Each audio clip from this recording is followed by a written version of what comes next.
अच्छा, आज आपका लेक्चर है बोहर एटॉमिक मॉडल। अब आ रही है आवाज़? Yes ma'am. अच्छा, ये जो बोहर एटॉमिक मॉडल है वो पीछे जो आपने कहा था कि आपका चैप्टर जो है ये atomic structure and quantum chemistry. तो यहाँ पे आपके पास जितने भी एटॉमिक मॉडल हैं उनको आपने क्वांटम केमिस्ट्री के साथ एसोसिएट करना है, जिसमें से एक बहुत इम्पॉर्टेंट जो आपका मॉडल है वो बोहर एटॉमिक मॉडल है। ठीक है, तो बोहर एटॉमिक मॉडल के बारे में किसी बच्चे को थोड़ा बहुत पहले पता है? कुछ पहुंचने से वो आपकी आवाज नहीं आ रही। अच्छा, ये जो आप टर्म कहते हैं एटॉमिक मॉडल, ये क्या होता है? सिंपल एटॉमिक मॉडल अगर है तो उसका क्या होता है?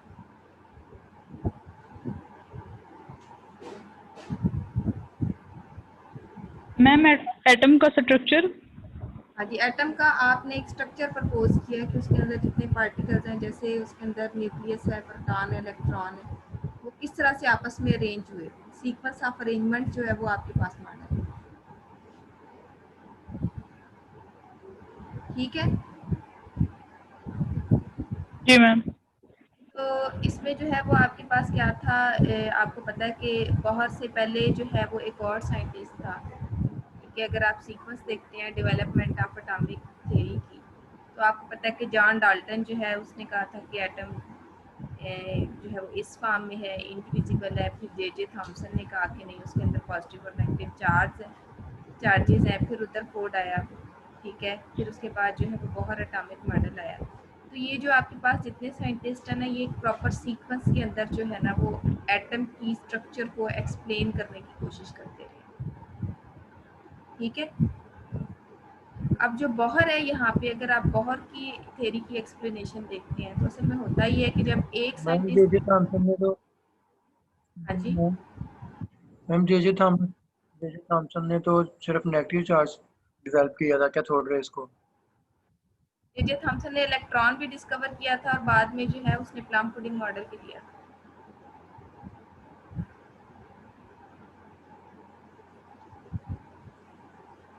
उसने दो काम किए थे ना, पहले इंडिविजिबल समझा जा रहा था एटम को, फिर उसने क्या किया कि उसने कहा कि इलेक्ट्रॉन्स को डिस्कवर जी किया तो उसने कहा इंडिविजिबल नहीं है।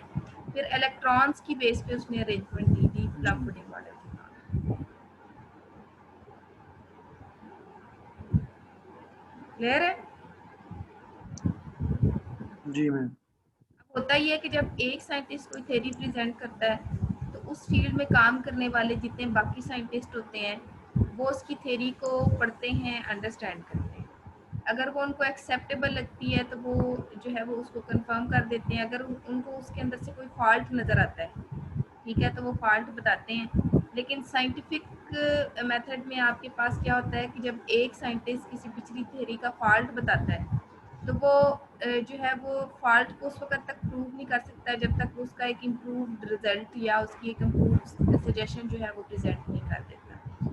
जैसे जॉन डाल्टन ने कहा कि एटम जो है वो इंडिविजिबल है, ठीक है। जे थॉमसन ने कहा कि नहीं, उसके अंदर तो इलेक्ट्रॉन भी है, अगर इलेक्ट्रॉन है तो इसका मतलब ये है कि वो फर्दर डिवाइड किया जा सकता है, ठीक है। फिर उसने इलेक्ट्रॉन को डिस्कवर भी किया, ठीक है।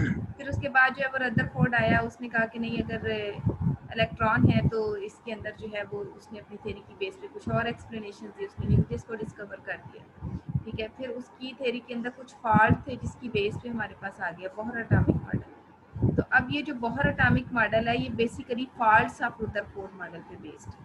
रदरफोर्ड मॉडल पे जो इससे पहले थी, रदरफोर्ड ने जो थ्योरी दी थी उसके जितने फॉल्ट्स थे उसको एक्सप्लेन करने के लिए बोहर ने एक एटॉमिक मॉडल जो है प्रेजेंट किया,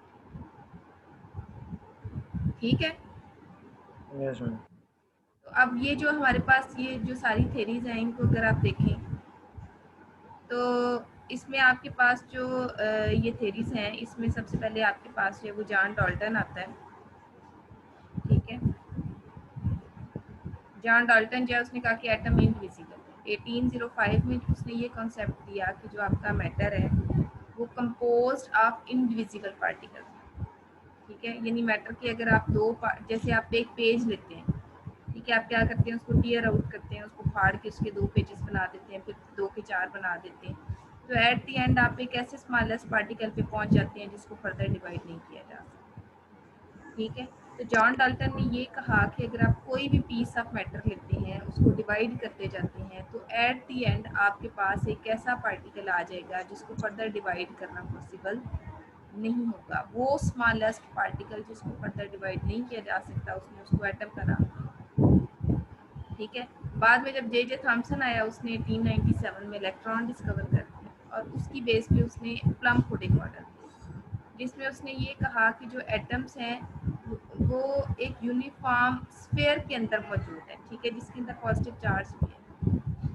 ठीक है, उसने ये कहा कि इलेक्ट्रॉन्स जो हैं अगर वो डिस्कवर हो गए हैं तो डेफिनेटली आपका जो पार्टिकल इनडिविजिबल नहीं है, इसके अंदर कुछ और पार्टिकल्स हैं। और वो पार्टिकल्स कैसे अरेंज हैं, उसने कहा है कि पॉजिटिव चार्ज के साथ, ठीक है, वो डिस्ट्रीब्यूट हुए हुए हैं नेगेटिव पार्टिकल्स। अच्छा, ये जो प्लम और पुडिंग दोनों वर्ड हैं, इनका मीनिंग आपको पता है?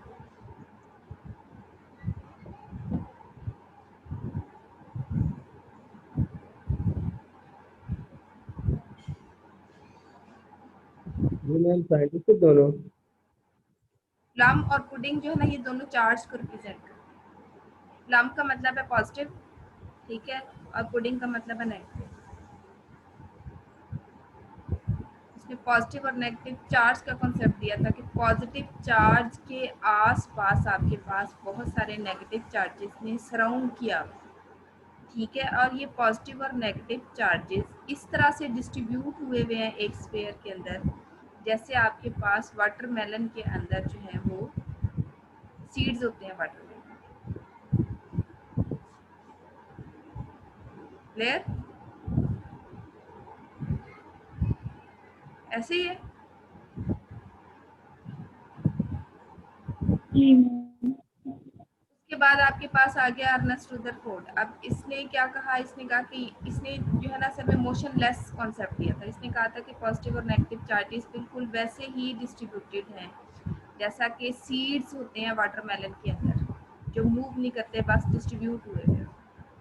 ठीक है, फिर उसके बाद जब रदरफोर्ड जो है उसने कहा कि नहीं, ये जो इलेक्ट्रॉन्स हैं ये जो है एक पॉजिटिव, इसने न्यूक्लियस को डिस्कवर भी किया था रदरफोर्ड ने। उसने ये कहा था कि जो इलेक्ट्रॉन है ये पॉजिटिवली चार्ज न्यूक्लियस के आसपास जो है वो मूव करते हैं। ऐसे ही है। ठीक है, और सर्कुलर पाथ में मूव करते हैं। ठीक है, अब उसकी थ्योरी का जो है वो आपके पास फॉल्ट क्या था, ठीक है, वो भी आपको पता है कि उसने ये कहा कि जो इलेक्ट्रॉन है वो एक्सेलरेट करता है और एक्सेलरेट करता हुआ न्यूक्लियस के अंदर फॉल कर जाता है और इस एटम की स्ट्रक्चर डिस्ट्रॉय हो जाती है। ये पॉसिबल नहीं था। इस कॉन्सेप्ट को रेक्टिफाई करने के लिए नील बॉहर ने जो है वो अपना कॉन्सेप्ट दिया। अब आप ये देख सकते हैं कि जो आपके पास ओवरऑल प्रोग्रेस है एटॉमिक मॉडल की डेवलपमेंट में, उसमें जो नील बॉहर है उसने क्या किया है, पिछले सारे मॉडल्स की कंपैरिजन में एक मोर कम्प्रिहेंसिव स्ट्रक्चर ऑफ एटम। ऐसे ही है, उसने क्या किया, उसने पिछले सारे मॉडल्स के पार्ट्स को एक्सप्लेन करने की कोशिश की। आ रही है बात की समझ? तो जी मैम। रदरफोर्ड के मॉडल के जितने भी फॉल्ट्स थे उनको एक्सप्लेन करने के लिए नील बॉहर ने अपना मॉडल। ठीक है, अब जो है वो हम देखते जाते हैं कि रदरफोर्ड के मॉडल के अंदर जो है वो कौन कौन से फॉल्ट्स थे और नील बॉहर ने उनको कैसे कैसे रेक्टिफाई। अच्छा, ये जो है ना रदरफोर्ड, इसका आपको याद होगा, इसने गोल्ड फॉइल के साथ जो है एक्सपेरिमेंट किया। गोल्ड फॉइल का एक्सपेरिमेंट याद है आपको, कौन सा था? Yes ma'am. इसने क्या किया था? इसकी थिकनेस में टेट्रा 4 सेंटीमीटर। हाँ जी, इसने वेरी वेरी थिन जो है वो गोल्ड फाइल के अंदर जो है वो अल्फा पार्टिकल्स जो है वो सेट कराए।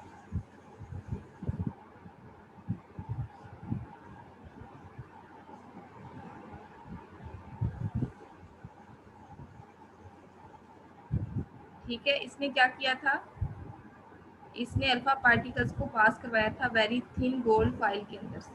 ठीक है, उसके बाद जो है वो इसने कुछ ऑब्जर्वेशंस नोट की थी। उसके बाद इसने एक प्लानिटरी मॉडल ऑफ एटम किया। ठीक है, अब वो प्लानिटरी मॉडल क्या था, कैसे दिया इसने। ठीक है, तो अगर आप इसका जो एक्सपेरिमेंट है उसको जो है वो ऑब्जर्व करते हैं तो ये देखें, इसने ये इस तरह की गोल्ड फाइल सेट की। ठीक है, बाहर इसने किस तरह फोटोग्राफिक प्लेट सेट की थी, जैसे ये आपको ग्रीन सर्कल नजर आ रहा है। अंदर इसने इस तरह से गोल्ड फाइल लगाई। एक सोर्स इसने अल्फा पार्टिकल्स जो है वो क्या किए थे, इस गोल्ड फाइल के ऊपर जो है वो फॉल करवाई। ठीक है, अब क्या हुआ कि ये जो अल्फा पार्टिकल्स से आपको ऑब्जर्वेशन याद होगी कि कुछ जो अल्फा पार्टिकल्स थे वो बिल्कुल जो है वो विदाउट एनी डिस्टर्बेंस जो है इसके अंदर से गुजर गए थे। कुछ जो थे वो लार्जर एंगल बनाते हुए गुजरे, कुछ जो है वो जिस एंगल पे स्ट्राइक किए उसी एंगल पे वापस आ गए। ये ऑब्जर्वेशन याद है? जी मैम याद है। की बेस पे उसने जो है वो कुछ एटम की स्ट्रक्चर को एक्सप्लेन करने की कोशिश की। उसने कहा कि क्योंकि मोस्टली जो आपके पास अल्फा पार्टिकल्स हैं वो बिल्कुल स्ट्रेट गुजर जाते हैं, इसका मतलब ये है कि उनको किसी किस्म की हिंड्रेंस नहीं फेस करनी पड़ती, कोई रुकावट नहीं फेस करनी पड़ती किसी भी एटम के अंदर से गुजरने के। तो उसने ये कहा था कि इस ऑब्जर्वेशन से ये पता चलता है कि आपके एटम का मोस्टली पार्ट जो है वो खाली है। ठीक है, क्योंकि अगर कोई ऑब्स्टेकल होती तो ये पार्टिकल कभी भी ऐसे सीधा उसके अंदर से ना गुजर सकता। ठीक है, बल्कि क्या होता, जैसे दीवार है आपके सामने, आप दीवार पे बॉल मारते हैं तो बॉल जो है वो टकरा के वापस आ जाती है। ठीक है, क्योंकि वो दीवार की रुकावट को क्रॉस ही नहीं कर सकती। अगर क्रॉस कर सकती तो दीवार को तोड़ के बाहर निकल जाती। ठीक है, तो जब दो पीस ऑफ मैटर्स आपस में इंटरेक्ट करते हैं तो उसके बाद मैस पे डिपेंड करता है सारा कुछ।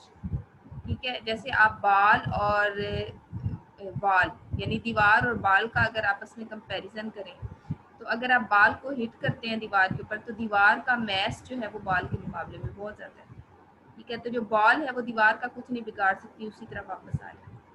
तो ये जो अल्फा पार्टिकल है इसके मैस के मुकाबले में जो न्यूक्लियस है उसका मैस इतना ज़्यादा है कि अल्फा पार्टिकल उसका कुछ नहीं बिगाड़ सकता, बल्कि वो जिस एंगल पे आता है उसी एंगल पे स्ट्राइक करके वापस चला जाता है। ठीक है, फिर उसने ये ऑब्जर्वेशन दी कि ये जिस लार्जर पार्टिकल के साथ उसने पता है वो एक एजम्पशन दी थी कि दरमियान में एक हैवियर पार्टिकल मौजूद है। उसने ये भी एजम्पशन दी कि उस हैवियर पार्टिकल पे पॉजिटिव चार्ज है, क्योंकि अल्फा पार्टिकल पे पॉजिटिव चार्ज है और उसे हिट करने के बाद वापस आता है। इसका मतलब है कि यहाँ पे रिपल्शन है और रिपल्शन हमेशा सेम चार्जेस के दरमियान होती है। तो उसने कहा था कि अगर अल्फा पार्टिकल पे पॉजिटिव चार्ज है तो इट मीन इस न्यूक्लियस पे भी पॉजिटिव चार्ज। याद आया?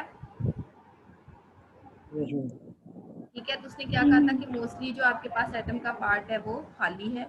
कुछ एलिमेंट कुछ जो अल्फा पार्टिकल्स हैं उनका उसी लेंथ पे स्ट्राइक करके वापस आ जाना और कुछ का लार्जर एंगल्स पे जो है वो स्ट्राइक करना। ये बता रहा है कि सेंटर में एक हैवियर मैस मौजूद है जिस पे पॉजिटिव चार्ज है, उसको उसने न्यूक्लियस का नाम दिया और इस तरह न्यूक्लियस डिस्कस किया। ठीक है, ये उसका गोल्ड फाइल एक्सपेरिमेंट। मैम जी मैम जैसा कि आप कह रही है कि न्यूक्लियस पे भी पॉजिटिव चार्ज है और इलेक्ट्रॉन पे भी, यानी कि वो आ रहा है और टकरा के वापस जा रहा है। इसका मतलब ये है कि रिपल्शन हो रही है, सेम चार्जेस है।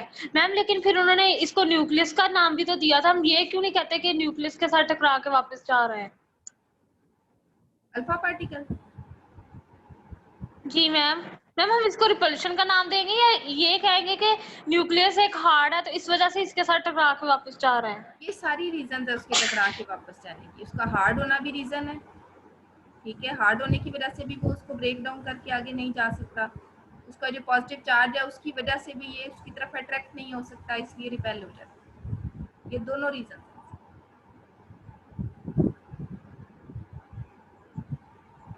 Ma'am okay. क्लियर? अब ये गोल्ड फाइल एक्सपेरिमेंट क्लियर है? Yes ma'am. ठीक है, अब यहाँ से जो है वो यस मैम। बॉहर ने जो है ना एक बड़ा इफेक्टिव एटॉमिक मॉडल दिया था अपनी इस सारी ऑब्जर्वेशंस की बेस पे। मैम जी अल्फा पार्टिकल्स है ना वो सीधे गुजर गए थे, कुछ ये कि थोड़े से डिफ्लेक्ट हो गए, कुछ रिफ्लेक्ट बैक हो गए थे। जो सीधे गुजर गए उनके ऊपर रिपल्शन की फोर्स ना लगी? वो क्यों ना वापस आए? वो जो सीधे गुजर गए थे ना, वो असल में हमने ये कहा है कि एटम का मोस्टली पार्ट खाली है, वो खाली जगह से गुजरे हैं जहाँ पे उनको न्यूक्लियस का सामना ही नहीं हुआ।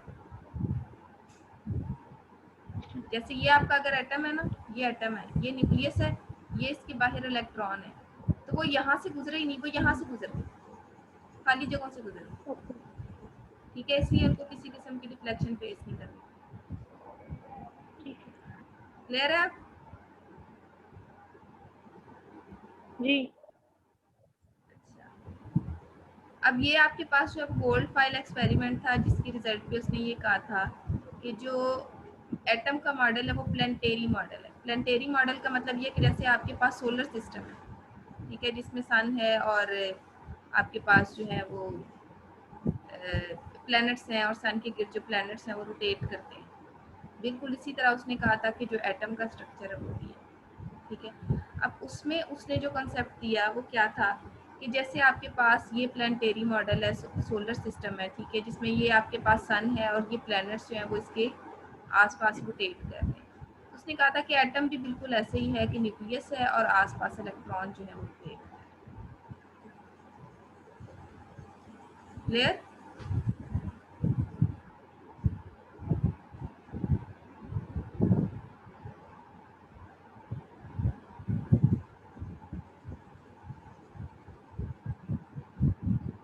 क्लियर हो गया क्लास? ठीक है, उसने कहा था कि बिल्कुल जैसे आपके पास सोलर सिस्टम में प्लानिटरी मॉडल में आपके जो प्लैनेट्स हैं वो सन के गिर्द रोटेट करते हैं, उसी तरह एटम के अंदर जो न्यूक्लियस है, ठीक है, उसके अंदर इलेक्ट्रॉन जो है वो पर्टिकुलर सर्कुलर आर्बिट्स में होता है। तो आपके पास जो एटम का मॉडल है वो बिल्कुल वैसे ही है जैसा आपके पास प्लैनेट्स के। जी मारिया?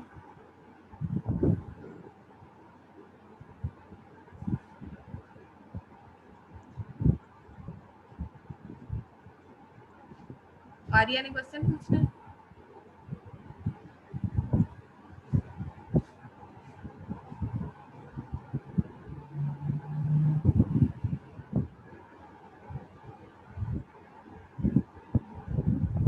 आवाज आ रही है आप लोगों को? जी मैम आ रही है। भी आ रही है? ये कॉन्सेप्ट क्लियर हो गया? जी मैम। अब ये जो उसने प्लानिटरी मॉडल दिया था मैम? इसमें, हाँ जी,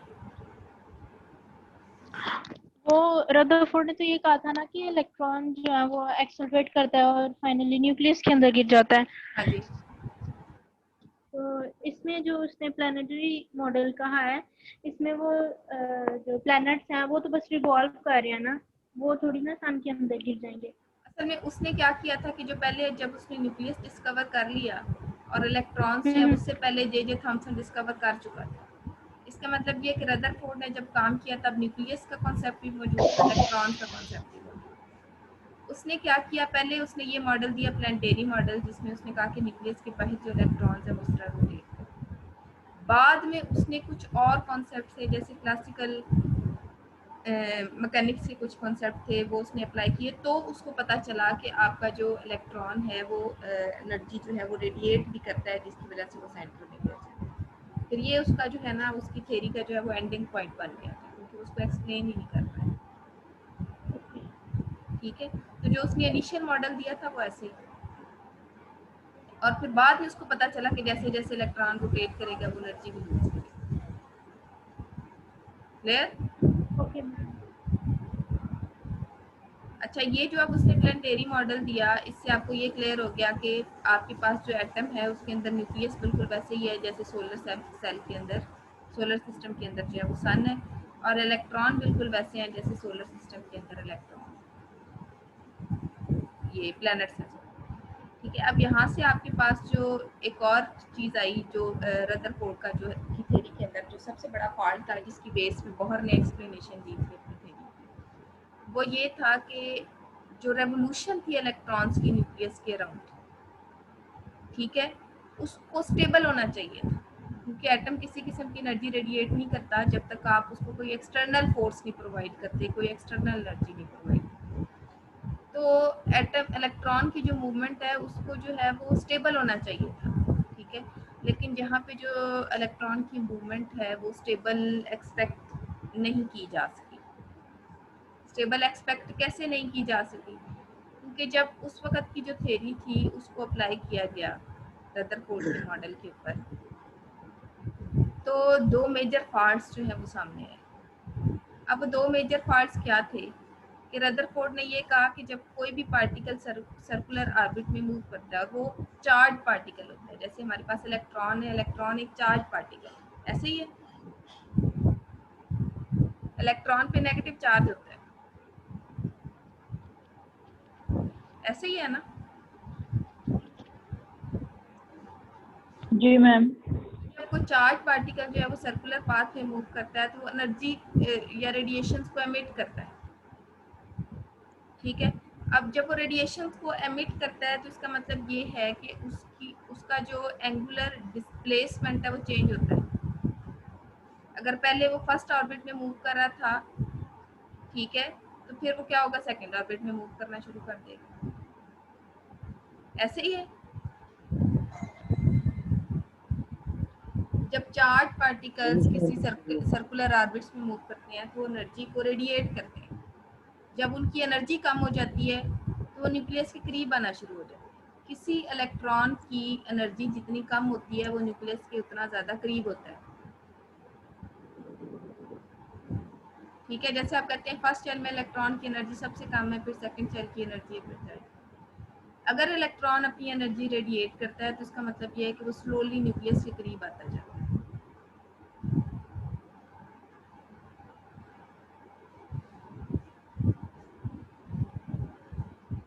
क्लियर? और एनर्जी को एमिट करता फाइनली न्यूक्लियस के अंदर जाके फॉल कर जाता है। और जब इलेक्ट्रॉन न्यूक्लियस के अंदर जाके फॉल कर जाएगा, पॉजिटिव नेगेटिव के साथ मिल जाएगा, तो एटॉमिक स्ट्रक्चर जो है वो डिस्ट्रॉय हो जाएगा, ऐसे ही है। जी। तो ये जो उसका मॉडल था जिसमें उसने कहा था कि जो चार्ज पार्टिकल होता है वो एक्सेलरेशन शो कर सकता है। कैसे एक्सेलरेशन शो करता है? अपनी एनर्जी को एमिट कर, ठीक है, एनर्जी एमिट करता है, एनर्जी कम करता जाता है। आगे जो बहुत मॉडल की एक्सप्लेनेशन है ना, उसमें आपको इसकी ज़्यादा समझ आएगी कि ये कैसे क्लोज आता जाता है, ठीक है। और फाइनली जाके न्यूक्लियस के अंदर गिर जाता है। अगर ऐसे होता तो हमारे पास जो भी मैटर था थोड़ी देर के बाद उसके सारे पॉजिटिव और नेगेटिव आपस में मिल जाते और वो एटम आपको हवा में उड़ता हुआ नजर आता, या वो मैटर जो है वो आपको धुएं में बदल के ख़त्म होता हुआ नजर आता है, जैसे आप जो है वो हॉरर मूवीज में देखते हैं। लेकिन ऐसा कभी भी नहीं होता। आपने law of conservation of matter पढ़ा है, जिसमें आपने कहा है कि मैटर को डिस्ट्रॉय नहीं किया जा सकता बल्कि एक फॉर्म से दूसरी फॉर्म में कन्वर्ट किया जा सकता, ऐसे ही है, ठीक है। तो यहाँ से उसका जो मॉडल है उसका एक फॉल्ट सामने आया, ठीक है। फिर उसका एक दूसरा फॉल्ट सामने आया। वो दूसरा फॉल्ट क्या था आपके पास, कि जो इलेक्ट्रॉन है उसको जो है वो एक कॉन्टिन्यूस स्पेक्ट्रा जो है वो एमिट करना चाहिए, लेकिन वो एक लाइन स्पेक्ट्रा जो है वो एमिट करता है। अच्छा, इस पॉइंट को आपने फिलहाल सिर्फ अपने माइंड में रखना है। ये आपका सेकंड फॉल्ट है रदरफोर्ड मॉडल का। ये जो आपका बोहर मॉडल है ना, ये 2-3 लेक्चर्स में ख़त्म होगा। तो आपका जो नेक्स्ट लेक्चर है ना वो है ही आपका लाइन स्पेक्ट्रम। तो जब आप उसको पढ़ेंगे तो ये फॉल्ट आपको समझ आ जाएगा। फिलहाल आपने यहाँ पे सिर्फ इसको माइंड में रखना है कि ये भी एक फॉल्ट है। क्लियर?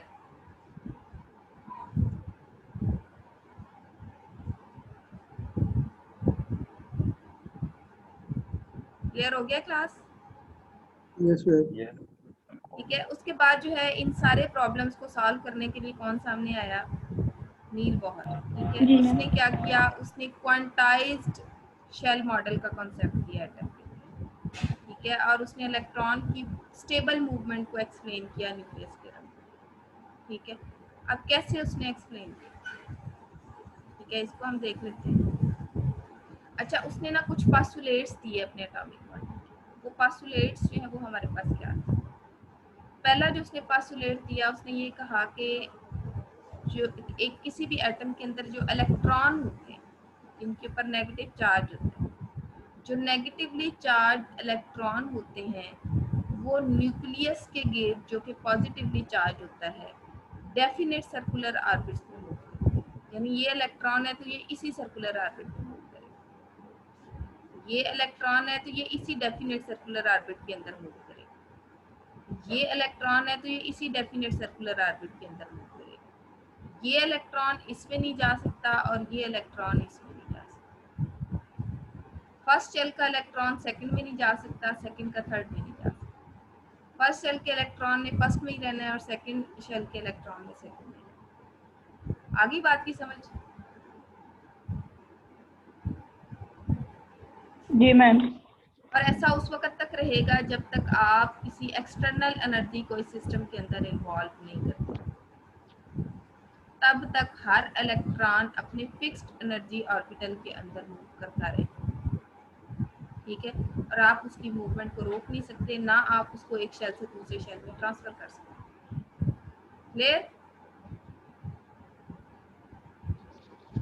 यस। जी मैम। इनडेफिनेट सर्कुलर ऑर्बिट्स को उसने शेल्स का नाम दिया था कि ये भी शेल है आपके पास, ये भी शेल है और ये भी शेल है। ये सारे शेल्स हैं जहाँ पे इलेक्ट्रॉन्स आपके मूव कर रहे हैं। क्लियर? Okay ma'am.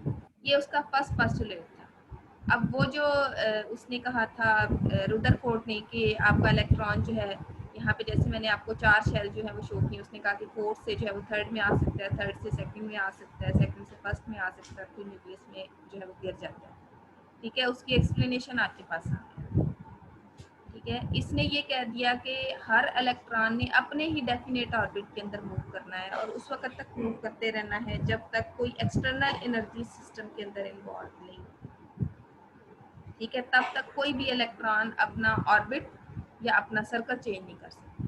ना थर्ड जो है वो सेकंड में जा सकता है, ना फोर्थ थर्ड में जा सकता है। क्लियर?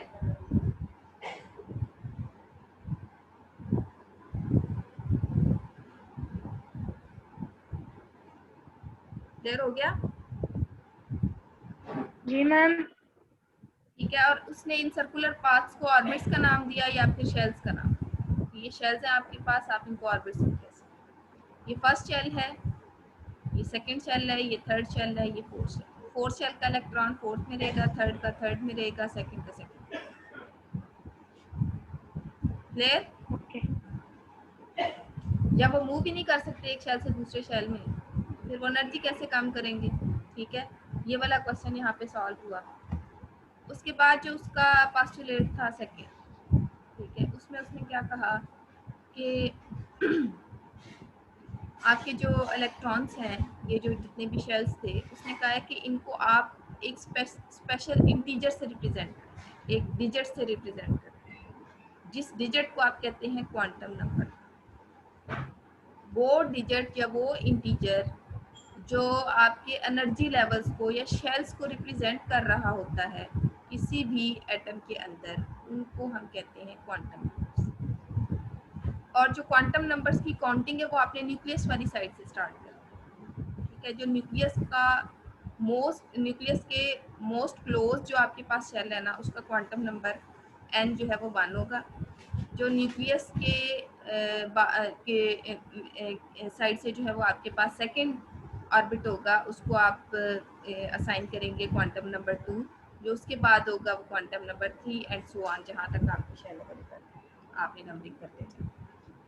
अब ये जो आपके एनर्जी लेवल्स हैं या आपके जो शेल्स हैं या आपके जो ऑर्बिट्स हैं, आपने इंटीजर से या क्वांटम नंबर से रिप्रेजेंट करना। और क्वांटम नंबर जो हैं उनका भी आपने नोट कर लेना है कि जो आपने क्वांटम नंबर की काउंटिंग स्टार्ट करनी है वो आपने न्यूक्लियस वाली साइड से स्टार्ट करनी है। न्यूक्लियस के मोस्ट क्लोज वाला फर्स्ट है, फर्स्ट क्वांटम नंबर है। न्यूक्लियस के बाद वाले फिर जो है वो ऐसे ही उनकी नंबरिंग सीक्वेंस में होती जाएगी, n2 n3।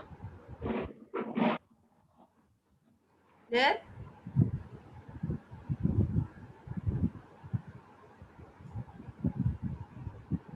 क्लियर है? जी मैम क्लियर है। अब एनर्जी की जो आपके पास जी। सीक्वेंस है ना, वो भी आप इसी प्रिंसिपल क्वांटम नंबर से जो है वो आइडेंटिफाई करेंगे। जो शेल न्यूक्लियस के मोस्ट क्लोज है, ठीक है, उसकी एनर्जी सबसे कम, ठीक है। जो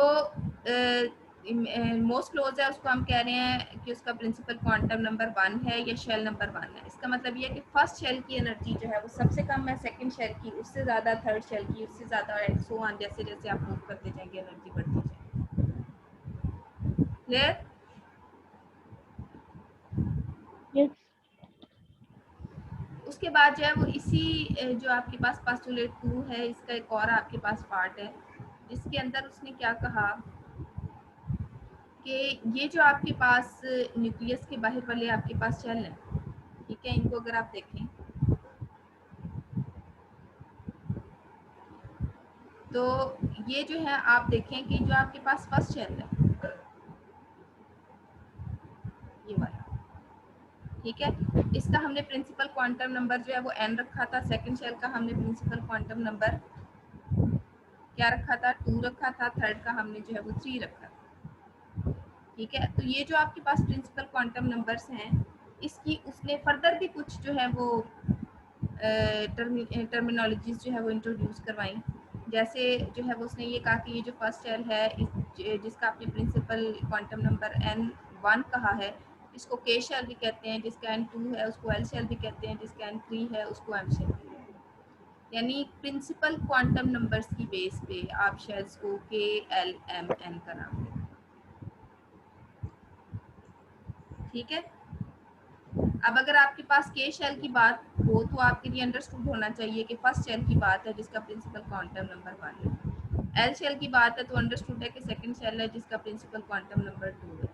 थर्ड शेल है तो उसका जो है वो अंडरस्टूड है कि आपके पास जो है वो प्रिंसिपल क्वांटम नंबर जो है उसको आप एम से रिप्रेजेंट करें। तो के एल एम आई तो आपको खुद से पता होना चाहिए कि किस प्रिंसिपल क्वांटम नंबर की बात हो रही है और किस शेल नंबर की बात। क्लियर?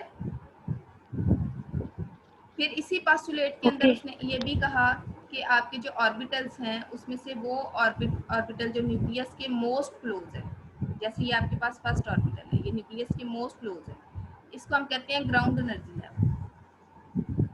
जिसका प्रिंसिपल क्वांटम नंबर 1 है और वो के शेल है, वो ग्राउंड एनर्जी लेवल है। और ग्राउंड एनर्जी लेवल आप उस एनर्जी लेवल को कहते हैं जिसकी एनर्जी सबसे ज़्यादा कम हो, ठीक है। अब सबसे ज़्यादा कम आपके ख्याल में इस शेल की एनर्जी क्यों है?